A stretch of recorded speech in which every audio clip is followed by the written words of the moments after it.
I didn't find see us you here. there. Yeah, sit down. A State Podcast, Episode 1. We thought it would be a nice thing to do an A-State podcast. We've had a lot of fun doing the Beowulf podcast, and an A-State one seems like a good plan also. So my name is John Hodgson. I'm the owner of Handiwork Games. I did not do an awful lot on A-State, so this is real pleasure for me because I can just ask questions, which is great. So who are you? First question. Kia ora, everyone. I am Morgan Davey, and I am a designer who is working on A-State, and I live down in Aotearoa, New Zealand, on the other side of the world from the rest of the Handiwork crew. Yeah, this is kind of the most exciting RPG project that I've worked on, I think, in all of the bits and pieces that I have worked on so far. It's been really cool. So I'm excited to get on a podcast and chat with you, John, about it. Cool, that's good. It is exciting, actually. I was like, oh, that's a very nice thing to hear about the project. But it has been really exciting, actually, hasn't it? Because I said before we started recording, we weren't going to talk about the history of the game in any great depth at the beginning, because I don't think that's necessarily relevant to people coming to this is the second edition of A-State. But something worth saying is it almost didn't happen. You know, this is a project that could easily have not have happened as happened. So yeah, it came together. I was shocked. I was absolutely stunned that this appeared on the horizon. I'm very excited to get into it because it's such an amazing setting to explore, and the possibility of getting into it with kind of contemporary design style just was incredibly appealing. And also the opportunity of getting to work with the amazing team that is assembled to jump in here, who happen to be friends of long standing, certainly helped. So it was just a fantastic opportunity. It's I can't say enough good things about how exciting it is for me personally to see us making this happen out of wait till you get out of nothing. It's not that far away now. After this I'll be speaking to the printers about a load of things. We're moving into the difficult printing stage. Anyway, what is A-State? This is a very good question to anyone who happens to be watching this who doesn't really know what it is. What even is that? Well, you see, John, I've been asked this question many times over the last couple of years that we've been working on it, and I still don't have an answer that rolls off the tongue.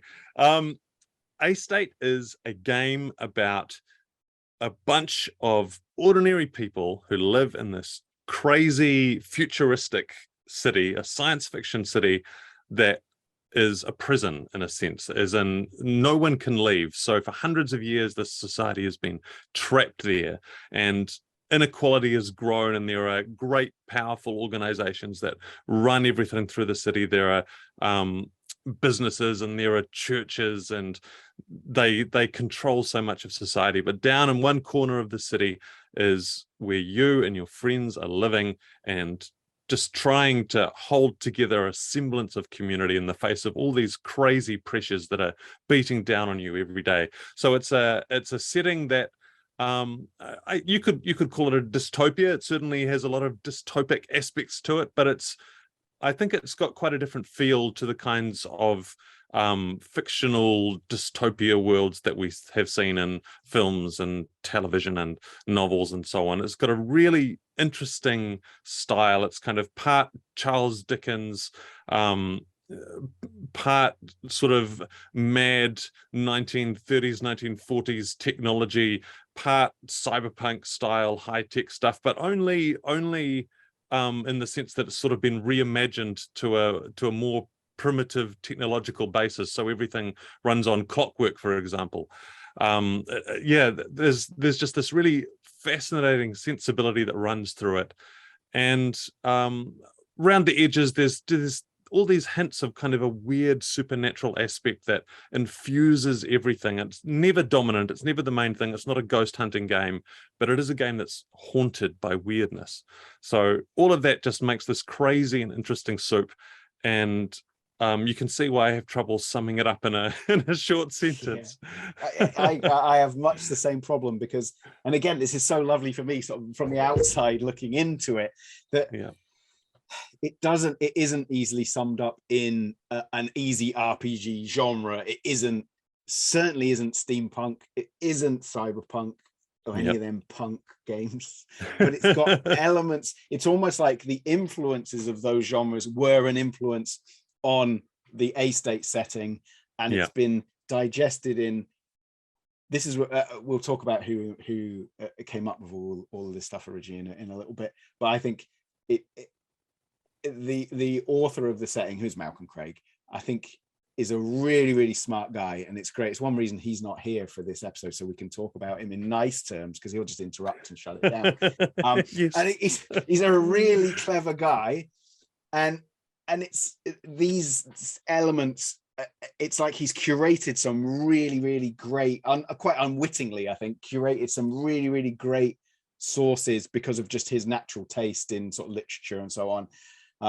And obviously he's a massive history buff. He's a lecturer in history now, and that all, it just makes this, like you say, it's this fantastic soup where there's these sort of juxtapositions of different levels of technology and different, enormous poverty and these sort of Dickensian thing, going on. And like I smiled when you mentioned Dickens, because I think he's such a great reference, rather than saying sort of Victorian, where everyone goes, steampunk, and it's like, no, it isn't that thing you're thinking of. It's another setting inspired by the Victorian world, which is far. It's like going back to sources of all of that stuff, all of those 80s, 90s, thousands science fiction things, and deriving something kind of different and parallel from all that same starting material. It's really interesting. But for all that the setting is kind of hard to encapsulate, the core of what the game experience is really clear. You're a bunch of people and you're fighting for your corner against big, powerful forces that are trying to mess with it. So it's a game about community, and it's a game about people in that community standing up and finding common cause. And that, I think, is something that everyone can grasp really easily. And the people who have been able to playtest the game and have seen the game have just gotten that really, really quickly. It's the way into this incredibly complex, deep world that you can dive into. If that's your jam, then you will love this game. But if that's not your thing, you don't need to engage with it, because it's all about your corner, your little community, and what you want to fight for. I think that I would say probably the key thing that second edition brings to the table for people who are familiar with the first edition is that purpose of what, it's one of those big questions that need to be asked about a role-playing game. What do you do? Who are you and what do you do? And once that's nailed down, and I think we got that really early on in development of the second edition, that it needed a focus for what you do, and we had that this idea that you are a group of troublemakers, as the characters are called, who are, and you could take that in whatever direction you want. They can be agitating, sort of activist types, or you can just be people simply trying to get by, who have to push back at the troubles that are coming their way. And once you've got that, you can start, I think it enables players to really explore a setting that could be as potentially sort of Byzantine and complex as the city is, without, you don't have to discover it all at once, right? It's a little bit at a time, and you start in a corner that can be really familiar to you, whether looks like a 1960s sort of tower block, or if it's a Dickensian rookery or whatever. You can, and it's quite easy, isn't it? It's quite easy to start, and you build out from there, and that's just absolutely. That making it kind of easy to enter this amazing setting was kind of the goal that we had coming in. It was the fundamental challenge of, what do you do with this amazing setting that is, like, in any big complex setting, it's hard to get your head around it, especially if you can't kind of sit down and watch a movie and then learn from watching the movie. If you have to buy into it through the game, people get a sense of the value of it and the richness of it, but getting an entranceway into it was always an obstacle with first edition. And so we've really built a very nice gateway that will just lead you in step by step, and before you know it, you'll be familiar with the basics, and then have a kind of an open marketplace of more cool stuff that you can feed into your experiences as you want to expand on the parts of the city that you want to explore. And I think also we're underselling, John, a big part of learning about the city is the artwork. Right, Say something about the artwork. Yeah, you talk about the art. So I mean, I originally, this is worth again dipping a tiny bit into the history of the game. I first encountered A-State years and years ago, whenever it first came out. Was it 2001, 2002, 2003? I don't know. Yeah, I think it came out. The book came out in 2004, but it had been around in the con scene for years before then. Yeah, and I remember there was all this fantastic artwork by this guy, Paul Bourne, and the whole presentation of the thing, a large part of which was the graphic design and artwork, made me. It was like, who are these people? I've never heard of them, and so who do they think they are, having such a really great website? And there's obviously these big aims for this setting. It was really ambitious compared to sort of other projects I saw around, you know. And at first, like, who do they think they are? And then you go, no, this is really exciting, actually. This is great. Who are these people? Anyway, a large part of that was Paul's artwork, which was all computer generated, these sort of huge city vistas, like nothing else I had seen in role-playing games. And then fast forward 100 million years, and I ended up working with Paul for a really long time at my previous job, where I'd sort of recruited him. And then when I left that job to start Handiwork Games, he eventually came too. And then that sort of leads into, well, look, you know, we could do something with A-State. But the artwork is just fantastic. It's Paul's stuff is really magical and sort of weird. Again, I'm gonna like totally fail my describe art direction role. But it does tell you so much about what the place is, which is really important to the setting, you know. This sort of weird mix of buildings and so on. Really good. I was really pleased the other day on Twitter. I'm sorry I don't remember the handle of the person, because I suspect they'll probably listen to this. They sent me a picture of a new building in somewhere, Denmark or somewhere, and said, "Are you responsible for this, Handiwork Games?" Because it looked just like an A-State building. And I thought, there it is. Yes, exactly right. That's brilliant art direction. Yeah, well, that is because done by Paul, not by me. Yeah, just the same way that Malcolm had been kind of pulling in all of these inspirations and transforming them into his vision of the city. Paul was doing the same with his artwork was kind of capturing all of these ideas of urban form and urban structure and what it meant to be walking down a street and how canals worked, and just kind of making these amazingly evocative images. And what he can do now, like what he did then caught the imagination. What he does now is basically witchcraft. And the lovely thing about this sort of format is we can have some of this stuff on the screen while we're talking, because you know, it'll be a lot easier to understand what we're talking about when you can see it. But yeah, I mean, it was brilliant when we were making the game. It was so good that it was go, I've done some more, you know, pictures, and they're just incredible. These kind of islands in the city is full of these huge canals, and you know, most sort of mass transit is on these huge canals. That form concentric rings in the city, and some of the visuals for that stuff is just incredible. Really good stuff. Love it. It does, and that's a really important part of the game experience. Obviously, the artwork is fed into the stuff that we've written down about the city, because it just naturally would. But more than that, it captures the energy of the place. It captures all these intangibles, and it brings them to the group who want to try and get into this game. And it does so much more than writing 10 paragraphs of descriptive text is going to do at the front of the book. It will carry you into this world. It's just amazing stuff, and it's a huge kind of secret weapon that I think A-State has to blindside you. It's one of the reasons it had to be like a US letter format book, you know, a larger book, because we had these sort of spread images that I think it would have been really unfair to put them into a digest sized book, which it uses the whole game. Well, this can segue in neatly. It uses based on a system called Forged in the Dark, and a lot of Forged in the Dark games are in smaller digest sized books, you know, which they have their own benefits. You know, very portable, very I don't know, they're quite comfortable, aren't they? Those smaller books, nice to use. Don't get me started on single column text. I've got my own weird prejudices about layout, which is funny because the Forged in the Dark stuff, which is sort of spun out of a game by John Harper, Blazed in the Dark, which is beautifully laid out. And John is, of course, a really brilliant graphic designer, so I think it's really funny to be like against single column like that. That's just a special joke just for me and no one else. So I'll stop.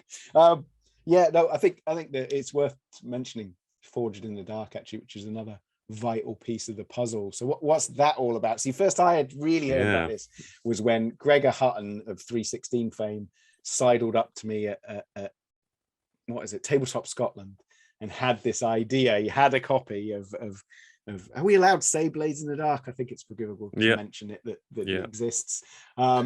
He had a copy of Blades in the Dark with some notes in it, and he just sort of handed both of those to me and was like, there you go, like, you digest those. And I'm like, and you convince Malcolm to let us do it, and it's a deal, But anyway, talk to me about what is Forged in the Dark all about, or how would you sum that up as a set of rules?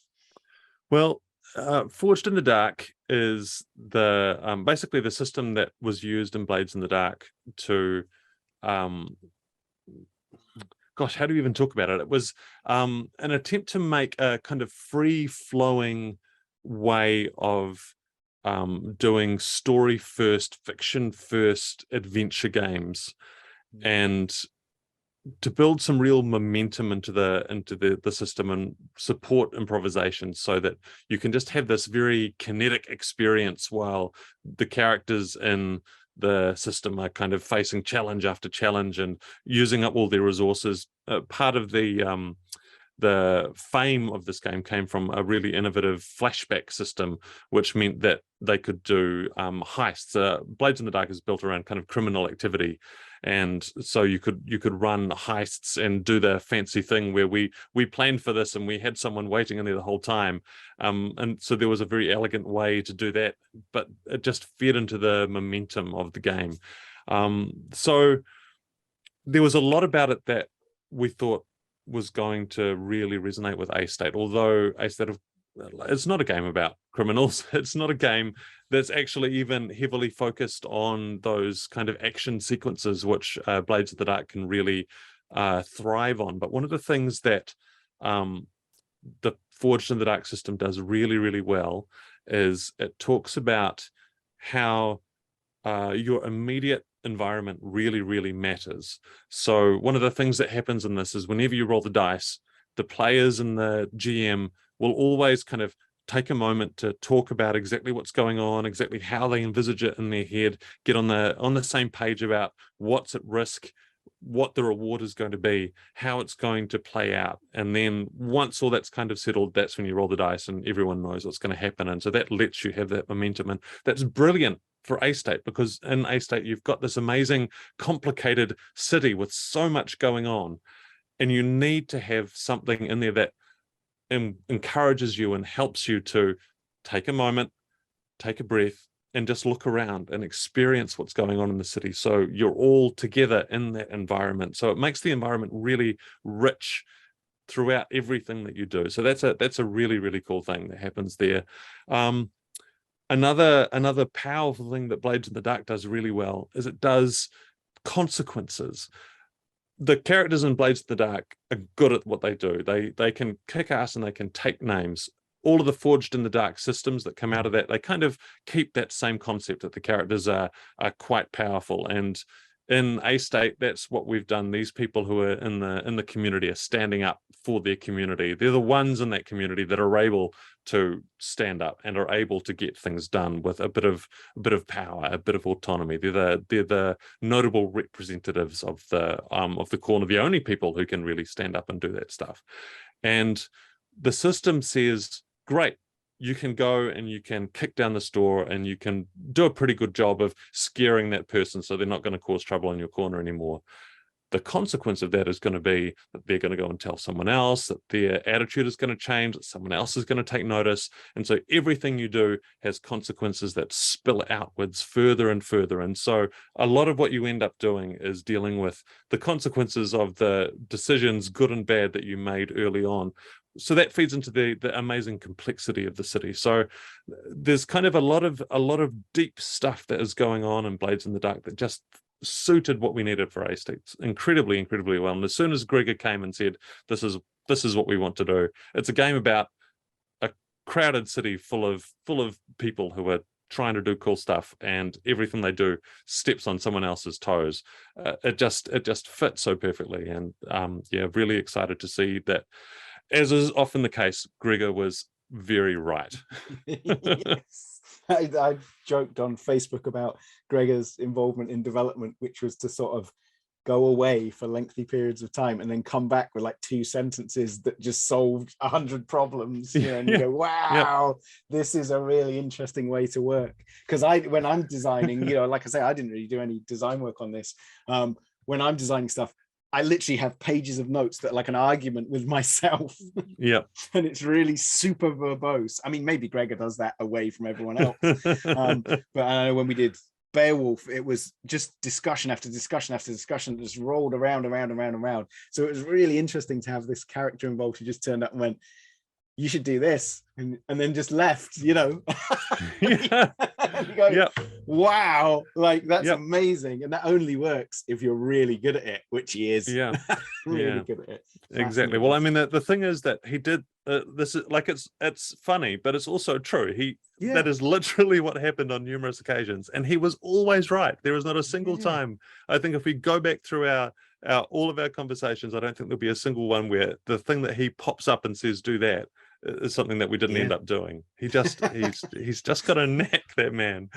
It's brilliant. It's really good. It's really interesting to see, and it's lovely to, something I get out of sort of development and developing games is you just learn so much doing it, and that's almost the point for me. I think it's like, for me as a painter, I'm trained as a painter. The point is, and you always sort of hate your own paintings, because when you finish them, you realize what you should have done. Making a painting is the process of learning what you should have done in the first place. That sort of weirdly feeds into the kind of the way the city works, that there's this sort of these ripples of consequences that you're constantly dealing with. And I find it's all super engaging, really good stuff. Gosh. I'm trying. Our meeting will end in 10 minutes. Zoom has told me rather alarmingly, but that's quite good though. I think that's quite. There's nothing. It's 100% transparency on these Handiwork Games podcasts. There's no artifice here. You can just look right behind the curtain. We don't even have a curtain, as you can see. Look at the state of the place. But I think that's a really good introduction to sort of some of what this is all about. The PDF is available now. If people are excited, you can go and get the PDF, or you can pre-order the print book. This isn't just sales. This is like, if you're excited to find out more about this, you can do that right now. You can pre-order the print book. It's printing. We are into the print process right now. And the PDF, you'll get the PDF free if you pre-order the print book, or you can just grab the PDF if you would like to. That's really exciting thing to say. I recommend you do. And I'm sure just looking at the pretty pictures has probably caught your attention. Of course, we've got Nicely Done, which I've got Nicely Done. Look how black that looks because my lighting's so that's better. Nicely Done is a free PDF introduction to the city. It's got a setting primer. See, look, I'm going to do the terrible thing where I try and show a book and while looking in there. And I can't, look at that. We can put these pictures like actually on the screen instead of me doing it, but that's free on Drive-Thru RPG. You can get that as a PDF for free. You can buy it in print as well, because lots of people asked us if they could have it in print, so we've printed them. But there's lots of ways into this. Our website is handiwork.games. You probably came to this from there, but just in case you didn't, head on over to our website and you can find out loads more about A-State. And we will be doing a whole series of these. I'm sure we will talk to you again more, because there's a lot more to talk about. And I would like to talk to you about some of your other games as well. because you came to my attention, he says, like I sort of sit in a room full of monitors looking at people. Well, maybe I do. Don't Let Go. Was it Don't Let Go? Did I name that wrong? That was Holding On, I think Holding it was. On. Don't Let Go with Yeah. Don't Let Go. For that's embarrassing, isn't it? When I say the game that I thought was absolutely brilliant and I name it incorrectly. There we go. Yeah, very good. Very good. Worth checking out. You've got a website, right? What's your website address? My website is tailturn.com. Tail as in story. Tail. Put it on the screen in letters. Yep. Oh yeah, that'll work. That'll work. I'll spell it wrong. Yeah. So people should go and check your stuff out because you've got some really good stuff on there as well. Nice one. Yeah, we will come back and we'll talk more about what we added. I say you added to Forged in the Dark, because there's some really cool stuff there. But I think that's enough for an introductory episode. Yep. They've got to leave them wanting more. There is heaps more to talk about. There's so much cool stuff in this game that I'm looking forward to talk about. But care action for now, and all that is really super important, and we'll get into that. And look at these coins that came. Look, all the coins came the other day. Look at that. You get a compass. You can't buy these. Look at that. You can't buy it. Look at that. Coins. Can't buy it yet. You will be able to. Anyway, thank you so much for joining us, and we'll be back soon. Now you have to pull a face. A State Podcast.